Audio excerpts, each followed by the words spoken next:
Buenas noticias de gran gozo. Y el Ministerio de Conociendo a Dios presentan Células Dinámicas. Hemos aceptado el reto de producir luz en el mundo de hoy. Somos testigos convencidos que enamorarse de Dios es posible y que da paz, seguridad y amor a este mundo. Queremos que tú también te llenes del amor de Dios en tu espíritu a través de estos estudios. Ese es nuestro cometido, nuestro privilegio, nuestro ministerio. Pero ¿cómo vas a llenarte de ese amor? ¿Cómo te vas a dar cuenta que es un Dios lleno de amor incondicional, sanidad y poder? Acércate a Él, convive con Él, estúdialo, ponlo a prueba. Bienvenido. Este mensaje te brinda esa oportunidad. Y ahora, démosle la bienvenida a Domingo Hernández y Héctor Vidales, nuestros anfitriones. Estimados amigos, qué bueno que están en otra cédula más, en esta cédula de que estamos empezando a tomar el camino de la salvación. Y en este tiempo, en este momento, en esta célula es ¿quién es el que salva? ¿Qué te parece este tema? Bienvenido. Me parece que es una pregunta actual, porque durante 2000 años se ha hablado del Salvador, pero hoy en día hay mucha, ¿cómo diría yo? Mucho descuido. Descuido, inconsistencia. Porque se cree y se da por sentado que porque vas a una iglesia y eres cristiano, tú entiendes todo lo que significa la soteriología, que significa estudio de la salvación. Esto tiene muchos ángulos. No es fácil poder entender el misterio que ha sido revelado a Pablo. A ver, Domingo, tú me estás diciendo que aún personas que están dentro del conocimiento, pero que me estás también tratando de decir que hay muchas personas, con más razón las personas que están fuera, todavía estarían un poco menos ubicadas de entender quién es el verdadero Salvador. Especialmente en este hemisferio. Este hemisferio fue cristianizado desde el año 1492, que fue descubierto, ¿no? Sí. Y a partir de ahí los colonizadores por la parte norte, que vinieron de Inglaterra, y los que vinieron de Europa también por la parte sur. Y ambos se combinaron para cristianizar este hemisferio. Así que todo el que ha nacido en este hemisferio da por sentado de que es cristiano. Así es. Pero de que es cristiano, por decir que cree en Cristo, sí, a saber qué significa ser salvo, hay mucha diferencia. Por eso tratamos con simplicidad, como dice Pablo, con sencillez, obvio, objetivamente, presentar este tema de la salvación. Si vamos a presentar el tema de la salvación, yo siento como que estamos impelidos a decir quién es en primer lugar el que salva, ¿verdad? ¿Quién se tomó ese camino, ¿verdad? Y esa prerrogativa. ¿Y cómo empezarías? Bueno, yo pensaría, poniendo un pequeño ejemplo, de alguien que se está ahogando, no hay nadie que extienda la mano, el agua ya le ha entrado a los pulmones, sí, un poquito más y se ahogó, sí, y se extiende una mano salvadora y lo extrae del agua y lo salva de la muerte. Así es, ¿verdad? Y es bien sencillo esto, ¿no? Así es. Estábamos nosotros también como herederos del pecado y la muerte por Adán, nuestro primer padre, y eso era perdición eterna, sí, porque la paga del pecado es la muerte, dice el Pablo. Pero el regalo de Dios es vida eterna en Cristo Jesús. O sea, nos dio el salvavidas sin tener que preguntarnos qué queríamos ni qué problema teníamos, sino que nos tendió. Vamos a ver un tema. No, y sin condición. Oye, te voy a salvar, pero tú tienes que hacer todo lo que yo te dije. Vamos a tener un tema especial para ver a quién salva, ¿verdad? Y ahí nos vamos a encontrar con algunas verdades, ¿verdad? Así es que, ¿quién se tomó la prerrogativa? Ya pusiste un caso muy bueno, ¿verdad? De la razón que hubo necesidad de hacer eso. Pero ¿no piensas tú que se pierde un poco en el espacio, en el tiempo, en entender, por ejemplo, quién es ese Salvador? Yo estoy seguro que aún las personas que no sean creyentes, o hay muchos que pertenecerían a otros estratos, a veces hasta saben que decir Cristo es el Salvador, o Jesús es el Salvador, inclusive a cuántas personas se llaman Salvador, ¿verdad? Pero entender que hubo un Salvador está correcto, pero ¿crees tú Domingo, que la gente sabe que Dios vino a salvar al mundo? Por eso decía al principio que se ha hablado durante 500 años en este hemisferio, habiéndose enseñado por 1500 años en Europa, del Cristo de la gloria, por los dirigentes cristianos que existieron durante esos 15 siglos, de Cristo como Dios, como Salvador. Y por eso los descendientes que han nacido dentro de las creencias cristianas lo toman por sentado. Así es. Pero por sentado porque ven y oyen a donde se reúnen de que el niño Dios, Sí, ¿verdad? el niño Sí. Dios. Sin embargo, hay más que eso, porque esto entraña una profundidad misteriosa, Así es. que el apóstol Pablo dice que es un misterio escondido, Fue un misterio escondido, ¿verdad? que los ángeles y los profetas no entendieron. Hasta que llegó él. Y fíjate No, si es sabemos. así, que por eso los ángeles cantaron. Sí. Ahí en Mateo 1:21, a mí me encanta que irrumpe en el nacimiento. ¿Y qué le dice a los pastorcillos? Les ha nacido, ¿quién dice? O más bien, ¿qué fue lo que Jesús le anunció a José? Que Jesús sería Salvador. Pero te voy a leer en Lucas. En Lucas, fíjate lo que dice en Lucas. Hoy les ha nacido en la ciudad de David un Salvador. En Mateo 1:21, darás a luz un hijo y le pondrás por nombre Jesús. Mateo 1:21. Y en Lucas dice, en la ciudad de David será un Salvador que es Cristo el Señor. ¿Qué puede decirnos entre esos dos versículos? Bueno, si el niño que menciona Mateo en el capítulo 1 iba a salvar al pueblo de sus pecados, el profeta Isaías dice que el niño es nacido, Sí. y lo clasifica como Dios Padre Eterno, Príncipe de Paz, Consejero. Y el mismo Isaías menciona que es aquí un milagro, la Virgen concebirá y parirá hijo. Quiere decir que hay una congruencia y una relación entre decir, ok, se llama Jesús, va a ser su nombre terrenal, pero Lucas dice, y será el Cristo. Porque tú quisieras decirnos, explicarnos la diferencia entre decir Jesús a decir Cristo. Bueno, básicamente Jesús es el Hijo nacido de mujer, y como dice, Dios ha sido manifestado en carne. Y cuando se habla de Dios, se habla de Cristo, es la unción. Exactamente, es el ungido. El ungido. Era el que sería, el que vendría a hacerse Dios, es decir, Dios veniendo a la humanidad, ¿verdad? El otro ya aparece, irrumpe, ¿verdad? Y se le pone por nombre Jesús. Aunque para mí hay una declaración muy interesante, dice que sería Emanuel. Nosotros vemos como que Emanuel es un nombre, pero en realidad es un significado, que significaba Dios con nosotros, ¿verdad? Ahora, ¿qué te parece si vamos por ahí una de las cartas del apóstol Pablo? Y tú eres muy bueno para manejar esa carta.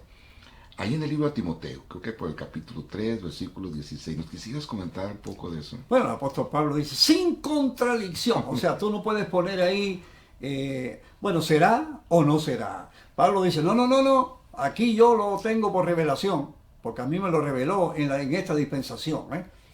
Dios ha sido manifestado en carne, ha sido visto de los ángeles, ha sido confirmado por el Espíritu, ha sido creído en el mundo. ¡Wow! Todavía no estamos hablando de Juan, No, el capítulo 1, no. pero verdad que es muy claro decir que sí debemos de comenzar a entender que Dios se manifestó aquí. Yo el otro día te comentaba de que en el Antiguo Testamento Dios dice que voy a hacer un templo para que estar alrededor de él, convivir con ustedes, y cuando se expresaba, cuando realmente se manifestaba, se le llamó la Shekinah, ¿verdad?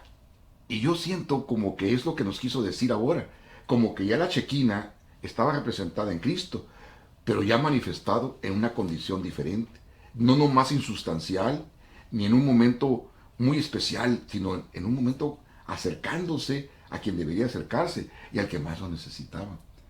Entonces, dice que sin contradicción. Dios ha sido... Bueno, Pablo dice en Romanos 9:5, dice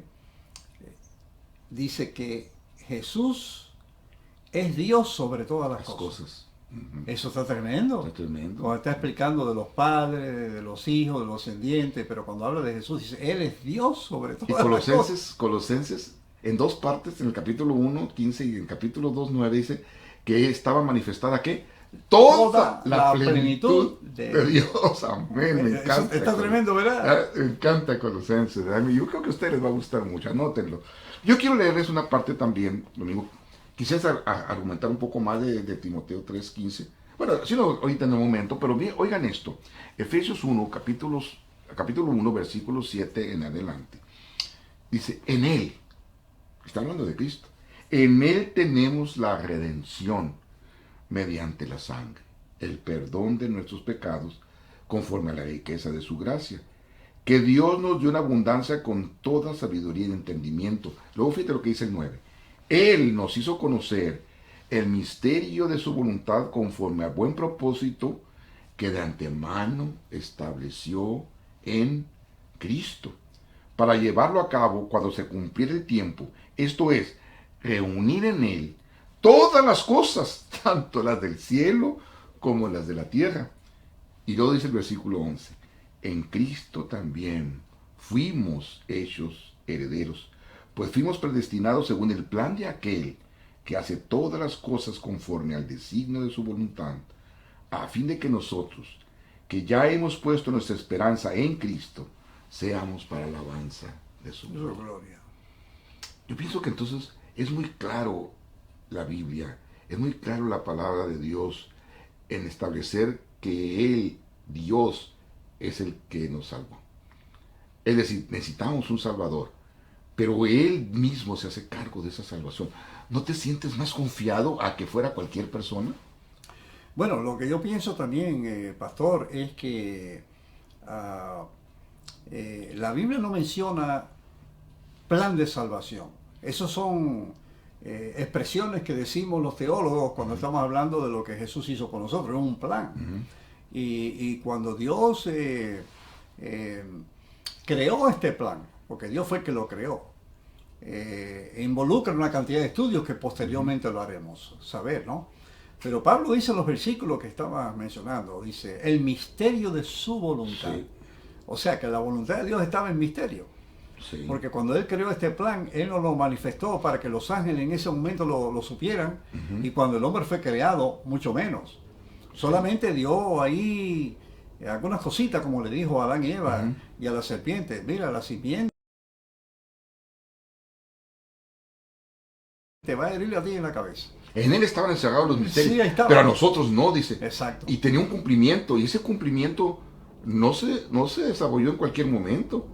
Tardaron sus siglos hasta cuando vino el cumplimiento del tiempo. Y ese cumplimiento del tiempo, aún cuando vino, creo que deben de haber pasado unos 60 años, o cuánto pasarían cuando entonces el apóstol Pablo irrumpe dando a entender el misterio de esa salvación, el misterio de Cristo, el misterio del Evangelio. Y ahora, ¿qué dice entonces Dios? ¿De dónde vino ese misterio? ¿Quién le enseñó ese misterio a Pablo? Bueno, Pablo dice, la dispensación de este misterio a mí me ha sido dada. Y lo interesante es que Pablo le dice a los efesios, cuando escribe esta epístola, que eran gentiles, mira, yo lo escribí en breve, ahora tú leyéndolo puedes entender. O sea, aunque es misterio, pero está revelado por Pablo, que dice él en Colosenses, dice, pero ahora se manifiesta a los santos. Sí. Porque la revelación es para profetas. Así es. Y apóstoles. Entonces, como él era un apóstol, era un profeta, Dios se lo reveló, pero ahora él lo manifiesta. La manifestación no es revelación. No. Es un tipo de iluminación, ¿verdad que sí? De comunicación. De comunicación. Y Pablo dice sencillamente, ahora tú leyéndolo puedes entenderlo. Sí. Por eso es que muchos, tristemente, no lo entienden porque no lo leen. Así es. Hacen un picoteo. Saca un versículo por aquí, porque como dice Isaías, renglón tras renglón, mandamiento tras mandamiento, un poquito aquí, otro poquito allá. Está correcta la enseñanza de Isaías, pero no aplicable al misterio de la piedad. No aplicable, porque este misterio dice, leyendo, tú puedes entender. ¿Qué quiere decir? Que todo ese misterio está esbozado en las 14 epístolas de Pablo. Sí. Aún así, de todas maneras, el apóstol Pablo respeta una cosa. Dice que todo viene de Cristo, dice, ya no quiero saber más que de Cristo, dice, y a este crucificado. En cualquier forma, ¿verdad? Empieza con Cristo, aunque Pablo lo revela, él instruye a Pablo, ¿verdad? Pero todo está basado en el hecho mismo de Cristo acercándose al hombre, ¿verdad? Por ejemplo, si estudiamos Juan, capítulo 1, por ejemplo, ¿qué nos puedes decir? Bueno, en capítulo 1 Juan irrumpe ahí como no hicieron los otros, porque Mateo dice y nació de aquí, de la Virgen y de la descendencia de David.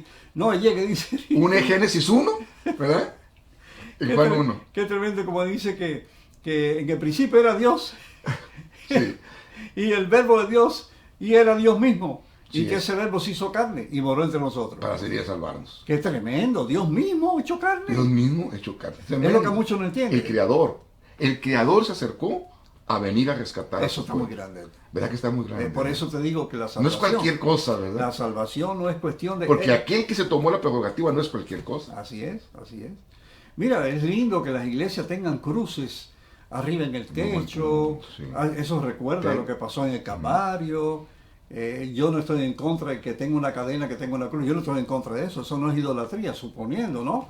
Lo que sí yo creo es que eso no puede suplantar el significado de lo que pasó en la cruz. Así es. Porque Pablo dice la sangre de la cruz de Cristo, dice Pablo en Colosenses. Entonces, si uno entiende básicamente lo que pasó en la cruz, Así es. el misterio que está escondido Sí, ahí, Yo no quiero entonces, saber otra cosa, dice, más que eso, dice. crucificado. El Cristo y a este ¿Y crucificado. qué pasó allí en la cruz? Ujú. No Cristo en Egipto, no Cristo en... Fíjate qué interesante, ¿verdad? Sino Cristo ese y a este crucificado. Y ¿sabes qué me impresiona mucho? Y les voy a decir a ustedes, es en la manera en que empieza Juan. Juan, si tú sabes muy bien, y ustedes poco a poco lo irán sabiendo, los que ya lo conocen, pueden decir que Juan es el que más convivió con Cristo. Inclusive era un chiquillo, era un joven, ¿verdad? Y estuvo juntado con él, y me imagino cómo han de haber interactuado, ¿verdad? Y él lo que vio, lo que describe. Sin embargo, Juan mismo, ese que dice lo que tú dijiste en Juan 1, ¿verdad? En el principio, que era el verbo, y el verbo era Dios, y el verbo era con Dios, pero el verbo era Dios. No empieza en la genealogía de Jesús, ni en su juventud, ni en Egipto, ni si pasó o no pasó en Egipto, si qué hizo o no quiso, sino irrumpe como que Dios salvando a ti y a mí. Dice, lleno de gracia y de verdad. Eso me encanta, me encanta. Yo no puedo dejar de decir que si vamos a Juan 1, no podemos dejar ir hacia el 14, 16, ¿verdad? ¿Lleno de qué? De gracia. No, y Jesús menciona el antiguo pacto de Moisés. Sí. Dice, él dio la ley. Fíjate, y hace rato te iba a hacer esa pregunta, Domingo. ¿Cuál era la diferencia, aún como ejemplo, con lo que vino a hacer, lo que vino a comunicar Moisés? Que por cierto, tú sabes que los judíos lo toman como si hubiera sido un Mesías. Pero ¿cuál es la diferencia entre Moisés y el verdadero Mesías, el verdadero Salvador, el Cristos? Bueno, el apóstol Pablo dice que Moisés era mediador del antiguo pacto. Y Jesús es el mediador del nuevo pacto. Uno cumplió con su proceso de mediador en los 5 libros que Inclusive escribió, lo que hay escrito. toda la información que él dio allí, y como dice el apóstol Pablo allá en Gálatas, que él era el mediador, ¿verdad? ¿Sí? Él pudo haber escrito el aspecto de cómo empezó la creación y todo, pero es que él no era el creador. Bueno, lo que estaba Esa gran diferencia, lo ¿no? que estaba haciendo Moisés Sí. era escribiendo de lo que él estaba viendo de un árbol que proyectaba una sombra. Sí. Él estaba escribiendo la sombra, pero cuando vino el árbol se acabó la sombra. O sea, él estaba escribiendo, pero en aquel que vino, en Jesús, vino el que creó.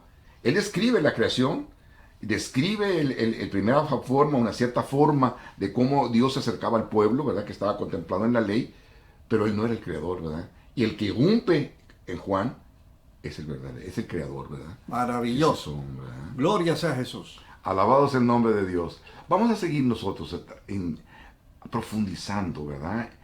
Acuérdate que están hechas las células para usarse independientemente, pero también hacen un ciclo. Todo depende de ti. Y esta célula posiblemente te sirva por sí misma o la acompañes con otras para ir creciendo en cómo Dios ejecutó ese hermosísimo hecho de la salvación. Y mi hermano, no porque lo diga yo como como una experiencia personal, sino esto está generalizado en muchos hijos de Dios en el mundo, que todos los días, haya sido por la noche, por la mañana, a mediodía, estamos estamos meditando en Cristo. En Cristo. No hay religión, no en una potencia que pues dirija millones, sino en Cristo. Así Básicamente eso es lo que Dios quiere. Así es. Como dice, si yo fuera levantado, a todos traeré a mí mismo. Eso lo vamos a explicar. Eso es, pero queremos enfatizar, por eso empezamos, por quién es el que salva. Y acuérdate nuestro lema, Juan capítulo 17, versículo 3. Y este es la vida eterna, que te conozcan a ti, el único Dios verdadero, y a Jesucristo, al cual has enviado. A salvarnos. Que Dios los bendiga ricamente. Amén.